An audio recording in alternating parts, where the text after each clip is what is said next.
Hello everyone, good morning. আমি উমা। আমার ছোট্ট একটা পরিবারের পক্ষ থেকেই তোমাদের সকলকে জানাই অনেক অনেক ওয়েলকাম আর ভালোবাসা। দিনটা ছিল বুধবার আর এখন ঘড়ির কাঁটাতে বাজে ভোর 5:30। এখন তো ভোরবেলা উঠে কিন্তু আমাদের কয়েকটা দিন স্নান করতে হবে, যতদিন আমাবুচি থাকবে ততদিনই। তো ভোরবেলা উঠে সমস্ত বাসি কাজকর্মগুলো করে স্নান দান করে চলে আসলাম। আর এই যে এখন চলে যাচ্ছি বাইরে ফুল তোলার জন্য। তবে আজকে দেখি গাছের মধ্যে একটু কম ফুল হয়েছে আর কি। আর জানো তো, আর এখনও ফুলগুলো ভালো করে ফুটেও নি, তো ভাবলাম চলো তুলে নিই। আর সকাল সকাল এমনিতেও উঠে পড়লে অনেকটা ভালো, কাজগুলো কিন্তু সময়ের অনেকটা আগেও হয়ে যায়। আমার যেহেতু একা সংসার আর তার মধ্যে কিন্তু প্রচণ্ড এখন গরম পড়ে, সেহেতু কিন্তু সেরকম রোদ্দুর নেই, কিন্তু ব্যবসা একটা প্রচণ্ড গরম। আর এই গরম থেকে বাঁচার জন্য আমি এমনিতেও ভোরবেলা উঠে সমস্ত কাজকর্ম সেরে নেওয়ার চেষ্টা করি। তার মধ্যে এখন যেহেতু আমাবুচি, তো সেহেতু কিন্তু আমাদের এমনিতেও ভোরবেলা স্নান করার নিয়ম আছে, তো সেটা করে এখন পুজো করতে বসে গেছি। অনেক সময় দেখবে সংসারের জন্য ওই যে কিছু কিছু নিয়ম মানতে আমাদের ইচ্ছে করে। আমি ভেবেছিলাম কোনো নিয়ম পালন করব না, অনেক সময় ইচ্ছে করে না, তারপরও ভাবি যে সংসারের জন্য আমরা তো এটুকু করতেই পারি, তাই না? আর যেটা নিয়ম শ্বশুরবাড়ি সেটা তো আমাদের করতে হয়। তো জানো তো, আজকে কয়েকটা দিন তো আম দিয়ে ঠাকুরকে পুজো দিচ্ছিলাম, তবে কালকে তো দুধ আম দিয়েছিলাম, তবে আজকে দিচ্ছিলাম আম দিয়ে, কারণ দুধটা আমি ওই যে রান্নাঘরে ইউজ করে নিয়েছি, সেহেতু আর দুধটা আজকে নিয়ে আসিনি, কালকে আবার দুধ দিয়ে দেব। তো যাই হোক, এই যে আমি এখন পুজোটা করে নিচ্ছিলাম। আর সকাল সকাল এমনিতেও দেখবে স্নান পুজোটা হয়ে গেলে মনে হয় সংসারের অর্ধেক কাজকর্ম হয়ে যায়। তবে আমি যখন উঠেছিলাম তখন চারপাশটা অন্ধকার ছিল, কাজকর্ম না করেও কিন্তু দেখবে স্নান পুজোটা করা যায় না, কেমন একটা লাগে। তো যাই হোক, কাজ তো করতেই হবে। আর আমার ছেলে যেহেতু মর্নিং স্কুল, তো সেহেতু আমি চেষ্টা করছি একটু সকাল সকাল উঠে পুজোটা করে নিতে। আর এদিকে কিন্তু জানালাগুলো আজকে সকালে খুলিনি, কারণ অনেকটা সকাল তো সে কারণে। আর জানো তো, বাইরে যেহেতু মেঘলা, তারপরে কেমন একটা ভাব করে আছে, প্রচণ্ড মশাও, সে কারণে জানালাগুলো খুলতে ইচ্ছে করে না। তো আমার ছেলে কি বলতো, ঘুম থেকে এখনও উঠেনি, তো ভাবলাম চলো আমার জন্য একটু চা বানিয়ে নিই। তো এই যে রান্নাঘরে এসে কিন্তু আমার জন্য চা বানিয়ে নিচ্ছিলাম। আর ছেলেকে আজকে কি খাওয়াবো সকালবেলা জানি না, কারণ ওই যে চা খেতে খেতে ভাববো আর কি কী খাওয়ানো যায়। আসলে সকালবেলা ওকে না স্কুল থাকলে একটু ম্যাগি করে দেওয়ার চেষ্টা করি, একটু তাড়াতাড়ি খেয়েও নেয়, কিন্তু আজকে আর ম্যাগি দেবো না, অন্য কিছু খাইয়ে দেবো। তো এদিকে খাবার খেতে খেতে দেখি আমার ছেলেও উঠে পড়েছে, উঠে আমার কাছে চলে এসেছে। ঠিক করে চাটাও কিন্তু আমি খেতে পারিনি, জানো তো, এরকমই করে। তারপরে ওকে ফ্রেশ করিয়ে এখন আমি কলা দিয়ে, তারপরে মুড়ি দিয়ে, আম দিয়ে চটকে তারপরে ওকে খাইয়ে দিচ্ছি। দেখি বেশ ভালোই খেয়েছে। মাঝে মধ্যে এই সমস্ত খাবারগুলো ও কিন্তু খেতে চায় না, তবে মাঝে মধ্যে খাই, তখন বেশ ভালো লাগে। তো এখন ঘড়ির কাঁটাতে বাজে ওই যে 6:45। আমি কিন্তু ছেলেকে খাইয়ে দাইয়ে ফ্রেশ করিয়ে দিয়েছি। আর এখন বসেছি আমি আলতা পরতে, আমি রেডি হয়ে গেছি। আর এখন শুধু ছেলেকে রেডি করাবো। আমি সব সময় বাড়ির থেকে বেরোই 7:30টার সময়, যেহেতু ছেলের স্কুল শুরু হয় 8টা। তো আধ ঘন্টা আগে আমি বাড়ির থেকে বেরোতে হয়, তো ভাবলাম একটু সময় আছে তাহলে একটু আলতা পরে নিই। এই আমাবুচিতে সবাই কিন্তু সিঁদুর খেলে, তারপরে পায়ে আলতা পরে সধবা নারীরা। তবে আমাদের এখানে কিন্তু কেউ সিঁদুর খেলে না, আমাদের ত্রিপুরাতে সবাই কিন্তু সিঁদুর খেলে ভীষণ আনন্দ করে, ভীষণ মজা করে। তবে কি বলতো, এখানে যেহেতু কেউ কিছু করে না, সেহেতু কিন্তু আমি আমার মতন করে সবটা করার চেষ্টা করি। তবে যাই হোক, এদিকে ছেলে টিফিনটাও রেডি করে নিলাম। আজকে কিন্তু ছেলেকে কেক আর বিস্কিট দিচ্ছি, ওই আবদার করেছিল। কালকে দিয়েছিলাম কি বলতো, আম কেটে, আর আজকেও বলছে না আমি আজকে আম নিয়ে যাব না, ওটাই দাও। তো ওকে আমি জিজ্ঞাসা করে করে দিই ওর খাবারটা, যেহেতু সেরকম খেতে পারে না একা একা, বুঝতে পারো, যে খাবারটা ও সবসময় একা একা খেতে পারে সেই খাবারটাই কিন্তু টিফিনে দেওয়ার চেষ্টা করি। আর এদিকে ছেলেকে স্কুলে দিয়ে এসে আবারও বাড়িতে এসে কাজে লেগে পড়েছি। বিছানাপত্রগুলো তো তোলা হয়নি, ছেলে একটু দেরি করে ওঠার পর তারপরে ওই যে ও থাকে এখানেই, সেহেতু আর গোছানো হয় না। তো ভাবলাম চলো বিছানাটা গুছিয়ে নিই। আর দেখো, রাতেরবেলা ঘুমানোর সময় আমার ছেলে কিন্তু খেলনা বাটি সমস্ত কিছু নিয়ে কিন্তু ঘুমায়। আর আমিও কিন্তু বেশি একটা কিছু বলি না, ওর মতন করে কিন্তু ও খেলা করে আর কি রাতে ঘুমানোর আগে। তো যাই হোক সমস্ত কিছু কিন্তু এই ঘরে কিন্তু রেখে দিই খাটের সামনে। তো যাই হোক ও যেহেতু স্কুলে চলে গেছে, এখন খেলনা টেলনাগুলোকে গুছিয়ে নিয়ে জায়গাতে রেখে দেব। আর আমাদের বিছানাটা একটু বেশি অগোছালো হয়, কারণ মাঝখানে একটা প্লাস্টিক আছে না, সে কারণে বিছানাটা না সরে সরে যায় জানো তো। প্লাস্টিকটা দিয়ে রাখার কারণ হলো কখনো যদি ছেলের যদি ডাইপারটা ওই যে লিক হয়ে যায়, যদি টয়লেট পড়ে যায়, সে কারণে এটা দিয়ে রাখা। এমনিতেও কিন্তু আমার ছেলে দিনের বেলা ঘুমালেও কিন্তু টয়লেট করে না, আর এমনিতেও করে না, কিন্তু রাতের বেলা কি বলতো হাগিসটা করাতে হয়, না হলে কি বলতো একবার কিন্তু ও টয়লেটটা করে দেয়। আর এই জন্য এখন একটু বড় হচ্ছে বুঝতেই পারো, তো সে কারণে কিন্তু আমি সবসময় মাঝখানে একটা প্লাস্টিক দিয়ে রাখি। আর রাতের বেলা না আমি অনেক দিন ওকে ট্রাই করি যে উঠানোর জন্য, কিন্তু ও কিছুতেই উঠতে চায় না, বলে কি আমি টয়লেট করব না। আর যদিও বা সে রিস্কটা আমি নিই না, সবসময় হাগিস পরিয়ে ওকে ঘুম পাড়াই, তারপরেও একটা দিয়ে রেখেছি। তো যাই হোক এদিকে তোমাদের সাথে কথা বলতে বলতে বিছানাটা খুব টান টান করে গুছিয়ে নিয়েছি, রান্নাবান্নাগুলোও সেরে নেব।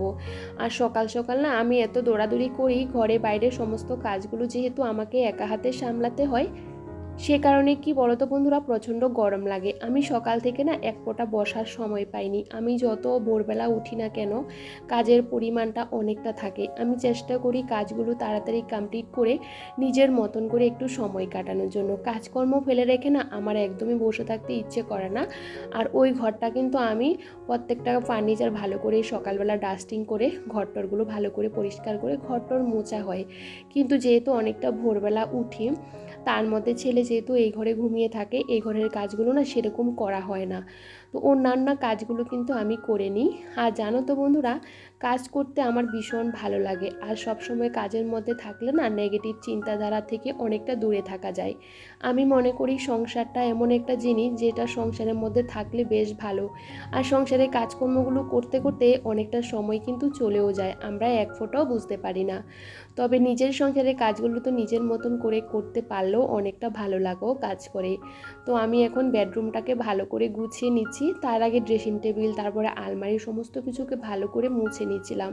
প্রচুর পরিমাণে ধুলো পড়ে, তোমাদের তো বললাম আমার যেহেতু খোলা বারান্দা, আর প্রত্যেকটা ধুলো বালি কিন্তু ঘরের ভিতরে চলে আসে, যেহেতু দরজাগুলো সবসময় খোলা থাকে আর প্রচুর হাওয়াও দেয়। তারপরে এখন বর্ষার দিন, অনেক সময় কি বলতো ধুলো না আসলেও কিন্তু অনেক সময় ভীষণ পরিমাণে ঝড় হাওয়া দেয়, তখনও কিন্তু প্রচুর ধুলো ঢোকে আর কি। আর বুঝতেই পারো ঘর যতই তুমি পরিষ্কার রাখো না কেন, সবসময় কিন্তু পরিষ্কার না করলে আরও বেশি পরিমাণে নোংরা হয়ে যায়। আর আমার একার সংসার, আর এই প্রচণ্ড গরম থেকে বাঁচার জন্য সবসময় চেষ্টা করি ভোরবেলা ঘুম থেকে উঠে স্টেপ বাই স্টেপ নিজের সংসারের কাজগুলো পরিপাটিভাবে গুছিয়ে করার। আর দেখবে ঘরবাড়ি গোছানো থাকলে যে কোনো কাজ করতেও অনেকটা ভালো লাগে জানো তো, মন থেকে অনেকটা ভালো লাগো কাজ করে। সকালবেলা ঘর দুয়ার যতই ঝাড় দিই মুছি না কেন, যখন সমস্ত ঘরটরগুলো গোছাবে ভালো করে ঝাড় দেবে, তখন কিছু না কিছু ঘর থেকে বেরোবে। আর আমার ঘরে তো এত পরিমাণে চুল পড়ছে কি আর বলবো। আর আমার মাথাটা না পুরো আঠালো আঠালো হয়ে গেছে, আজকে কয়েকটা দিন ধরে শ্যাম্পু করতে পারছিলাম না। আসলে আমাবস্যার মধ্যে আমাদের মানে কাপড় কাচা যায় না, মাথা শ্যাম্পু করা যায় না, এগুলো নিয়ম আর কি। যেটা নিয়ম সেটা তো আমাদের করতেই হবে। তো আমার না আমাবস্যা শেষ হয়ে গেলে প্রচুর কাজ, যেরকম ওই যে কাপড় চোপড় ধোয়া, বাড়িতে প্রচুর ঘাস হয়ে গেছে সেগুলো পরিষ্কার করা, সবটাই করতে হবে। আর বাচ্চা কাচ্চা থাকলে না আমাদের অনেক সময় ঘরের কাজগুলো না অনেকটা বার করে করতে হয়, বুঝতেই পারো এদিক সেদিক হয়ে থাকে, এলোমেলো হয়ে থাকে, আমরা যতই গুছিয়ে রাখি না কেন। আর আমার কি বলো তো, এটা ভালো অভ্যাসও বলতে পারো খারাপ অভ্যাসও বলতে পারো, বিছানার চাদরটা না একটু সরলে না আমার কেমন একটা লাগে। সবসময় টান টান করে পরিপাটি করে রাখতে আমি ভীষণ পছন্দ করি। যখন ঘর দুয়ারগুলো গোছানো হয় আমি কিন্তু সমস্ত ঘরগুলো দেখি কোন জায়গাটা দেখতে খারাপ লাগছে, এটা কিন্তু আমি সবসময় দেখি। আমি কিন্তু এই কাজগুলো কিন্তু যখন আমার বুঝ হয়েছে, বিবেক হয়েছে, বুদ্ধি হয়েছে, তখন থেকে কিন্তু আমি এভাবে কাজ করি। এই সমস্ত কাজগুলো করতে না একদিনে কখনো হয় না, বা এক বছরে কখনো হয় না, এটা কিন্তু দীর্ঘদিনের অভ্যাসে হয়। তো যাই হোক এই অভ্যাসগুলো খারাপ অভ্যাস কি না ভালো অভ্যাস আমি জানি না, তবে এটা কিন্তু আমার ওই যে অভ্যাস হয়ে গেছে, সবসময় ঘর দুয়ার গোছানোর পর দেখি সব কিছু পরিপাটি আছে কিনা। তারপরে নিজের মতন করে কাজগুলো কিন্তু একের পর এক করি। এদিকে আমি রান্না বসিয়ে দিয়েছি, তারপরে জলের বোতলগুলো ভর্তি করে গাছ থেকে দেখো জাম পেড়ে এনেছি। অনেক দিন হয়ে গেছিলো একবার জাম পেড়ে এনেছি, আর নিয়ে আসা হয়নি। তবে দেখি বৃষ্টির কারণে জামগুলো অনেকটা পড়েও যাচ্ছে আর পাখিও খেয়ে নিচ্ছে, তো ভাবলাম অনেক দিন তো পাখি খেলো, আর দেখি কিছু নিয়ে আসি। আর আমার ছিল কিন্তু দেখি জামটা পছন্দ করছে, আর বেশি নিয়ে আসতে পারিনি, ঝুড়িটা নিয়ে গেছিলাম ছোট। তো আসলে কি বলো তো, অনেক উপরে উপরে অনেক জাম আছে, আমি যেটুকু পেরেছি হাত দিয়ে এটুকু কিন্তু নিয়েছি। অনেকগুলো ঝরে ঝরে পড়ে গেছে, আর জামগুলো আমাদের গাছে জানো তো ভীষণ ভালো লাগে নিজের গাছে কোনো কিছু হলে, আর সেটা যদি খেতে পারি আরও তো বেশ ভালো লাগে। তো যাই হোক, জামগুলো রেখে দিয়েছি, এগুলো বেছে টেছে যেটুকু খাবো রাখবো, আর বাদ বাকিগুলো ফ্রিজে রেখে দেবো। তো এই যে এখানে রান্নাবান্নাও শুরু করে দিয়েছি, আজকে বেশি কিছু রান্না করছি না। আসলে কালকে বেশ খানিকটা তরকারি রয়ে গেছে, মানে পুঁই ডাঁটার তরকারি রয়ে গেছে, তারপরে একটা বাটা করেছিলাম সেটাও রয়ে গেছে, তারপরে একটু মাছের তরকারি রয়ে গেছে। তারপরেও যে কিছু কিছু রান্নাবান্না করতে হবে, তাই না। ডাল করেছি, এদিকে ঝিঙে আলু দিয়ে একটা তরকারি করেছি, যেটা আমার ভীষণ পছন্দের খাবার। আর আজকে কিন্তু ছেলের জন্য ডিম অমলেট করতে হবে, ও আমাকে বলেছিল কালকে যে ডিম অমলেট খাবে। তো ভাবলাম মাছ এক পিস ওটাই দিয়ে খাওয়াবো, আর সাথে ডিম অমলেটও করে নেব যখন খাওয়াবো তখনই। তো যাই হোক, টুকটুক করে আমার রান্নাবান্না হয়ে গেছে। আমি কিন্তু ছেলেকে স্কুলে দিয়ে এসে ওই যে বলতে পারো মেশিনের মতন কাজগুলো করি, যে কখন কাজগুলো কমপ্লিট করতে পারবো, কারণ ওকে বাড়িতে নিয়ে আসার পর না ওর পেছনে ছুটতে হয়।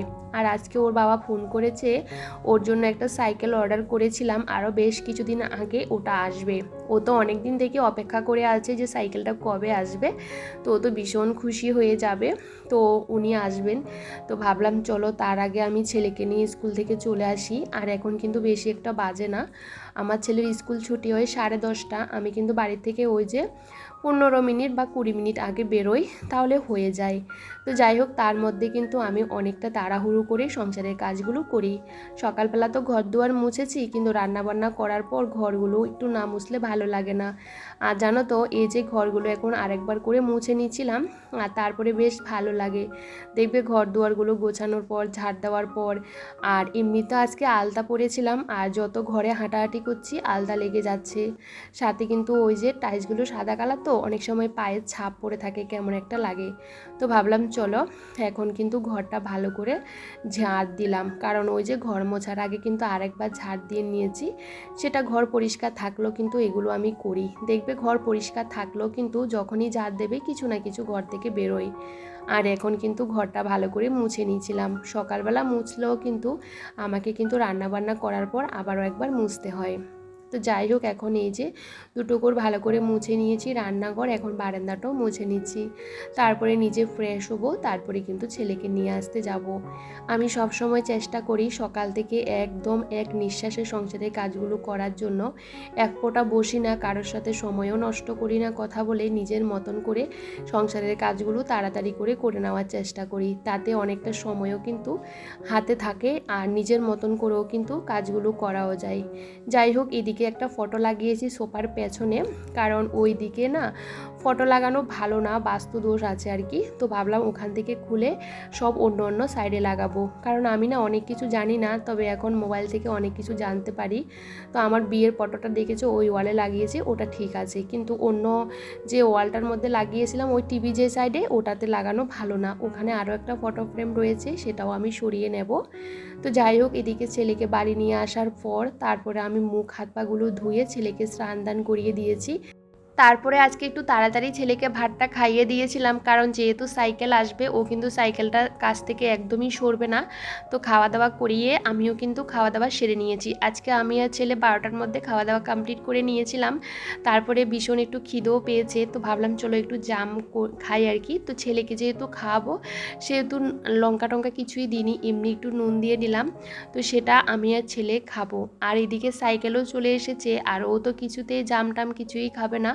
আসলে সামনে আমার ছেলের বার্থডে আছে, তো ভাবলাম চলো ওর জন্য একটা সাইকেল নেওয়া যাক। আসলে ছেলেকে সেরকম আমরা কিছু কিনে দিই না, খেলনাপাতি আর কি।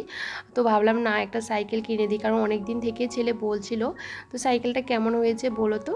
তো বার্থডে এখনও আমার প্রায় ছেলের 1.5 মাস বাকি আছে, তার আগে কিন্তু আমরা এটা নিয়ে নিয়েছি। তবে চলো আজকে ব্লগটা এখানেই শেষ করছি। সবাই ভীষণ ভালো থেকো, সুস্থ থেকো।